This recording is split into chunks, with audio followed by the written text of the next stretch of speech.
Yuri. I'm Jacob. And we're going for a drive.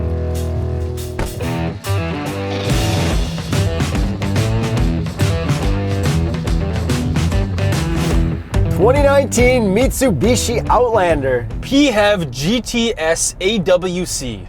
Okay, explain that. Okay, PHEV means it's a plug-in hybrid electric vehicle. GT is the trim level, and SAWC is super all-wheel control. And if you're watching without subscribing, just do us a favor, hit the subscribe button. We only post 2 videos a week, so you're not going to get a crazy amount of notifications, and it means a lot to us. And hit the notification bell. Okay, so this is the world's best-selling plug-in hybrid SUV. Yes, it is. And we know that because they plastered Toronto with billboards last summer. They plastered everything on TV. Anything you watched, you knew that this was the best-selling plug-in hybrid. Because there was no competition for plug-in hybrid SUVs. Correct. Barely. No, there wasn't. So, but now there is. There is now. Volvo XC60. 60 T8, yep.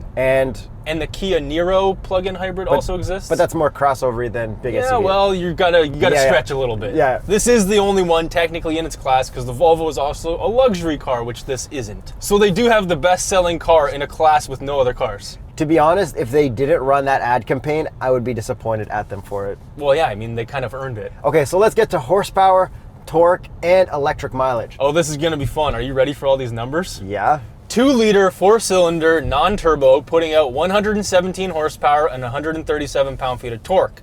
Then you have 80 horsepower and 101 pound-feet of torque from the front motor, and then you also have 80 horsepower and 144 pound-feet of torque from the rear end. You cannot add those numbers, so you cannot say that this has 277 horsepower and 382 pound-feet of torque because this feels like it has 100 horsepower.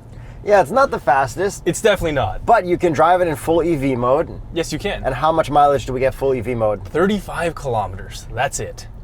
The minivan we did, the Pacifica, did 50. Yes, it did. But there's a huge difference between this and the Pacifica when it comes to how the EV works. Yes, there is. You can actually control almost everything in this one. You can say, I don't want to use the battery right now, use it later. That's our save mode. And you can also say, charge up my battery, that's the charge mode. Yes, there's a bunch of different drive modes in terms of how the car operates with the battery, which is pretty cool. So it already does something better than a kind of competition. It does? It does a lot of things better than a lot of things, so we're going to get into that throughout the whole review. It also does a lot of things worse than a lot of other things. Yeah. Which we'll also get to. Honestly, it's so fun reviewing a new car company. It's so refreshing being able to take on a whole new manufacturer. So then you can go into full EV mode by clicking this EV button, and then we've got a twin motor 4-wheel drive lock button as well. Which acts like a differential lock because this doesn't actually have a drive shaft because it's only electric motors in the back. So I'm going to make sure it's in EV mode, so we're going to be full electric for the next 30 kilometers, I hope.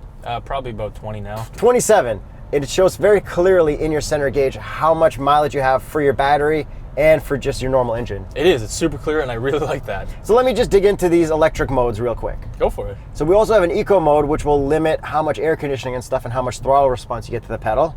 And then we've got an eco pages, which I'd like to show you. So if we go to vehicle info, okay, this car beeps a lot. We'll get that later.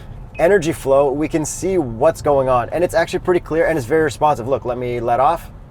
Yeah, it is. So much more responsive than the I-Pace. Well, it's not that responsive. It's just that they removed the lag. There's like a pause. And now if I turn off my EV and go to charge, you'll see motor stuff is happening. It is a little bit laggy. And then what we can also do is set that up on the middle gauge as well.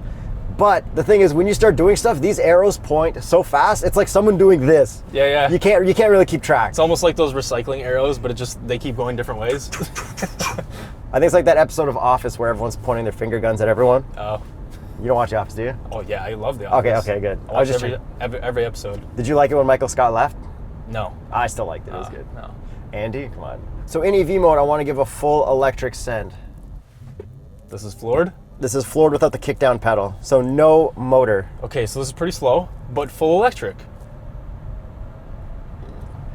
Yeah, it's good. And it automatically kicks into as much electric as you can when you start driving it.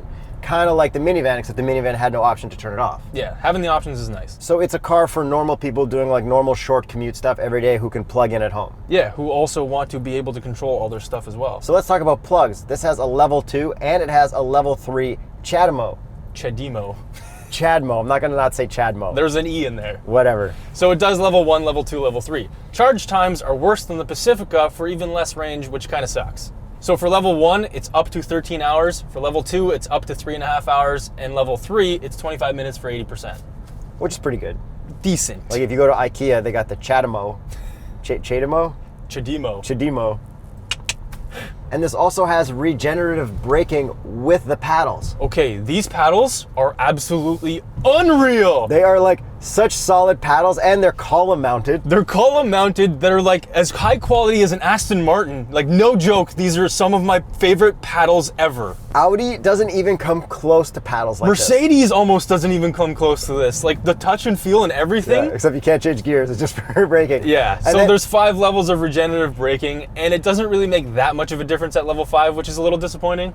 Yeah, it's definitely not, I guess from our previous definitions, one pedal driving, because you can't come to a full stop really. Yeah, exactly. But it helps. And then our shifter to get into our drive modes, we've got a mode for B, which is braking, but it'll automatically turn on once you start hitting your paddles. And the shifter is pretty cool because it's an electric car shifter like all the gimmicky ones, but they just gave it like a normal stick. It's normalized, Yeah. so it works really well.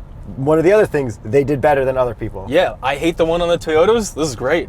So let's talk about looks real quick. Yeah, I don't think it looks particularly good. I think the looks appeal to old people. Okay. You know what I mean? I know what you mean. I, honest to goodness, no joke, had an old couple pull up in their Outlander PHEV next to me, look, and just like check out the car. Well, if it's honest to goodness, I would hope it's not a joke. Not a joke one bit. It's also brown. Yeah. Not as brown as the Lincoln Nautilus that we reviewed, but it's still brown. It's a nice brown, but I think these cars look best in black because of all the chrome. I agree that black or even white looks the best. And then as for Mitsubishi looks in general, I think the Eclipse Cross looks better. I really like the taillights of that, but let's continue to focus on this. Yeah, I don't like the Eclipse Cross look. Front end. Front end is okay, not really standouty or anything in any particular way. The worst part, I think, is the LED DRLs. They're too spaced apart. Yeah, It looks like it's 10 years old because of that. but from a distance, you don't really notice it. This is true. Do you like all the chrome? I don't. I kind of like the way it swoops around. It kind of looks like their concept cars that they keep coming out with, but like it's not a young, sporty look. No, I think their millennial buying demographic is probably pretty low. I think what they're doing is just making money back SUV style, kind of like Porsche, and then eventually, once they do well, they're gonna come out with like another sick Lancer Evo or Eclipse Spider or something cool in the future. They gotta wait. They gotta give a gap. They gotta let people run out and then get nostalgic again. I'm sorry, did you just use Mitsubishi and Porsche in the same sentence? Yo, do SUVs make people money? They do, absolutely. I get what you're saying. It's just Porsche. Yo, well, this has some stuff that Porsche doesn't have in the infotainment, which we'll talk about later. Which I don't care about. Exactly, but you know, it exists. The back end is probably the worst part of the whole thing. There's just nothing there. Yeah, nothing going on, but if you're appealing to like an old person look, You're gonna get a lot of hate on this video, just Okay. saying. Like I'm saying, if a senior citizen buys a car, think maybe they're not like looking for something flashy. Like it's just whatever. I look forward to the comments on this video from I'm older sorry, people. no offense. I know like there's a lot of cool older people out there too. But like when my grandma bought her Mercury Villager, I'm pretty sure she didn't care what it looked like. She's like, "Can I get in easier out?" I'm not saying you're wrong. I'm just saying like, it's funny. whatever. Like there's pure cool old people with cool cars, but this just isn't one of them. Correct. And like I don't think young people like the looks of this. I don't think so either. I think this is also for the families that want an SUV that also care about gas mileage. Yeah, and plug-in hybridness, Yes. because that's the coolest part of this car. It absolutely is. This, as a regular two-row non-hybrid SUV, yeah. Maybe if there's good incentives or warranties or something. Yeah, and this is also offered as a three-row SUV in non-hybrid mode, which is why we also have cup holders in the third row of In the this, trunk. which we don't have a third row seat in there. It's kind of funny. But overall, body lines and everything, it's a clean-looking, non-flashy look. Yeah, non-flashy is exactly how I'd put this. But how about the wheels? The wheels look good. I really like them, like turbine style kind of ish, lots of spokes. And the coolest thing that I think Mitsubishi actually does is they all look the same. Every trim looks the same from the outside, so you don't have to like pay to delete plastic cladding. Yeah. Which is actually refreshing for a manufacturer to actually do that once. And then what's the Continental recommended tire? The Pro Contact TX. And I guess with the looks out of the way, I know you want to talk about handling. Oh, I do. want to talk about the interior and the infotainment. We got a lot more to talk about. Oh, we do. Let's get into it. Let's do this. I'm gonna do a full send, non-electric, everything power. All horsepower together. All horsepower, full power, traction control off. Are you ready? My head is back.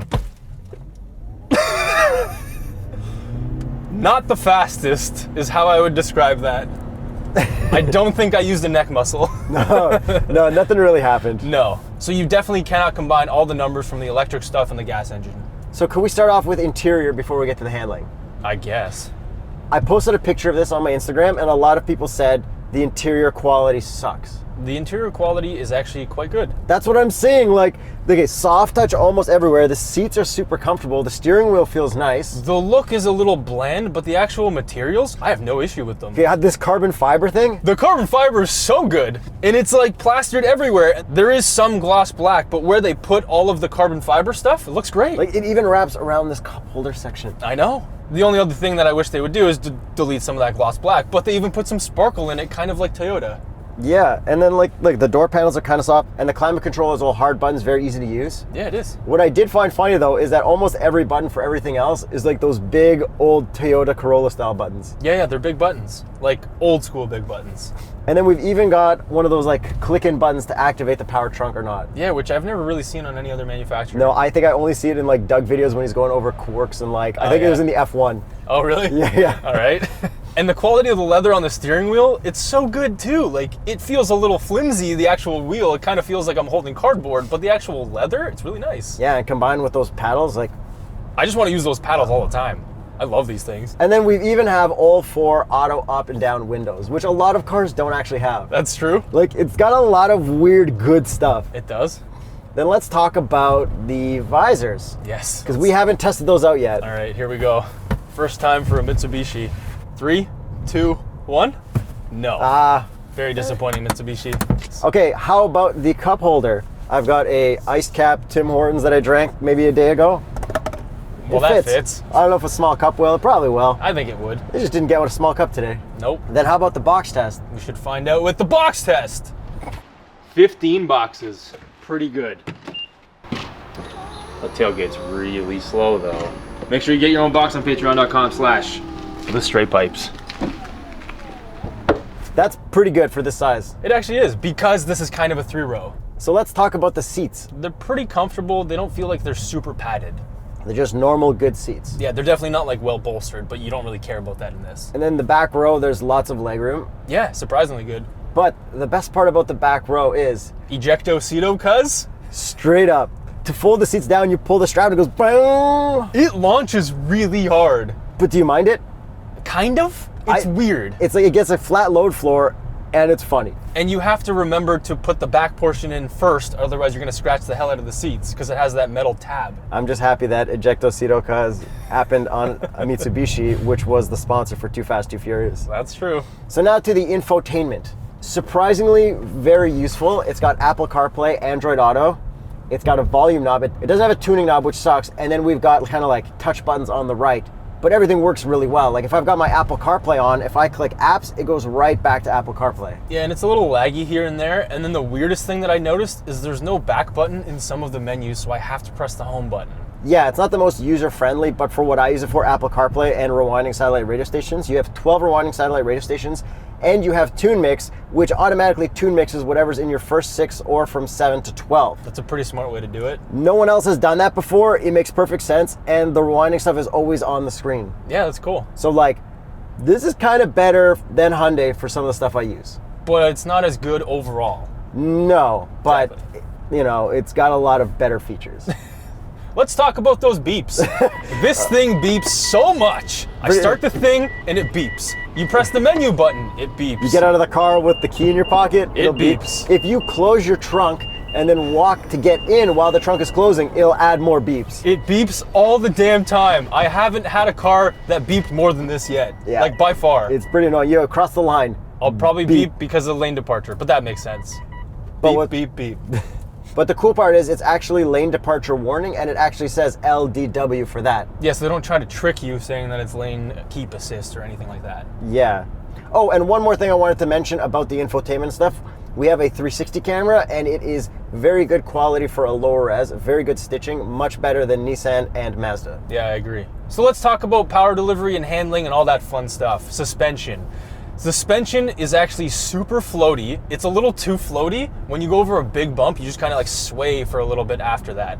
However, it's really comfortable because of that. Yeah, it kind of reminds me of an early 90s Oldsmobile or Buick, the way it drives. Yeah, that's exactly it in terms of suspension. And also steering. I have to move the steering wheel so much before it actually does something. There's so much play in it, it feels like a 10-year-old car. But it is effortless. It is effortless. And let's put some effort into Cliche Corner and experience some body roll and that super all-wheel control handling that doesn't really feel like it's doing that much. I had a lot of expectations because of Acura's system called Super Handling All-Wheel Drive. This is nothing close to that. Maybe it's like super for getting you out of ditches if you get stuck, not for turns. Maybe, but I feel like I might end up in a ditch if I push this a little bit too hard. Oh, well, this is not a kind of car you gotta push. It's not, and you definitely shouldn't, because it's a little disconcerting when it's near the limit. And its limit is pretty easy to find. There is so much body roll, and it doesn't feel like my steering wheel is connected to the wheels because I have to move so much, and I have no idea what my wheels are doing. But unlike the Jeep, I had to kind of fight to keep it straight. This, I don't have to fight to keep it straight. You don't have to fight it, but you have to put as much effort into the steering to actually just move it. I don't know. In terms of play. Ooh, one thing I forgot to mention. Rockford Fosgate. Yeah, so I actually had a Rockford Fosgate sound system in my 1996 Ford Escort, and it was pretty booming back then. Just like that old Eclipse we reviewed that one time, this has a big sub in the back as well. And I think they kept it with Rockford Fosgate still. I think that's cool. It sounds decent. Driving an older Mitsubishi and then driving this, it's nice to see. Yeah. And this also does have a trailer hitch. So I looked up the specs on the website. Apparently this can tow up to 1,500 pounds. I thought that was kilograms at first, but I'm pretty sure it's pounds. So this can only accommodate one jet ski. One jet ski, still one jet ski. Yeah, but I mean, you got room for like a lot of people. You'd hope for 2 jet skis. But it is plug-in hybrid SUV, so like, you know, they're figuring it all out. Yeah, I guess so. It's a weird car. It is a weird car, but it's kind of cool because of that as well. Yeah, and like, man, if you want to be electric, you kind of have no choice unless you're going like way into the premium stuff. Yeah, that's exactly it. So for daily commuting, you don't want to use gas. This is great. Especially if you don't want range anxiety. Especially if you don't have a choice to buy any other vehicle. Yeah. So I guess it's time for the price. $51,498. Canadian. Which is pretty decent considering this has 0 actual competition. And this is before whatever incentives you can apply to it. Yeah, depending on your province. I guess, so would you take this over the competition?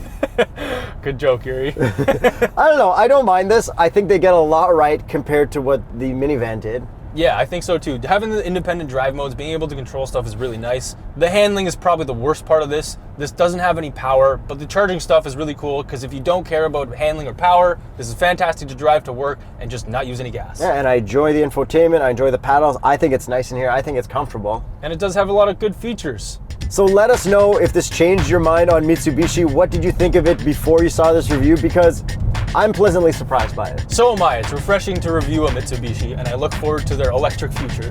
Yeah, and hopefully a new Evo Lancer. Yeah, Spider. Please make an Evo 11. And make it look cooler. They're gonna make the EVO. Oh my God. Don't forget to subscribe, hit the notification bell. Check out patreon.com/straightpipe, join our YouTube membership, and check out Teespring. 6 shirts.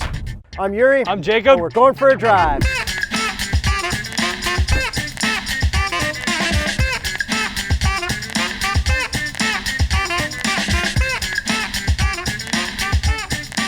This is a subscription break. Don't forget to subscribe. Subscribe right now. Subscribe. We didn't do that.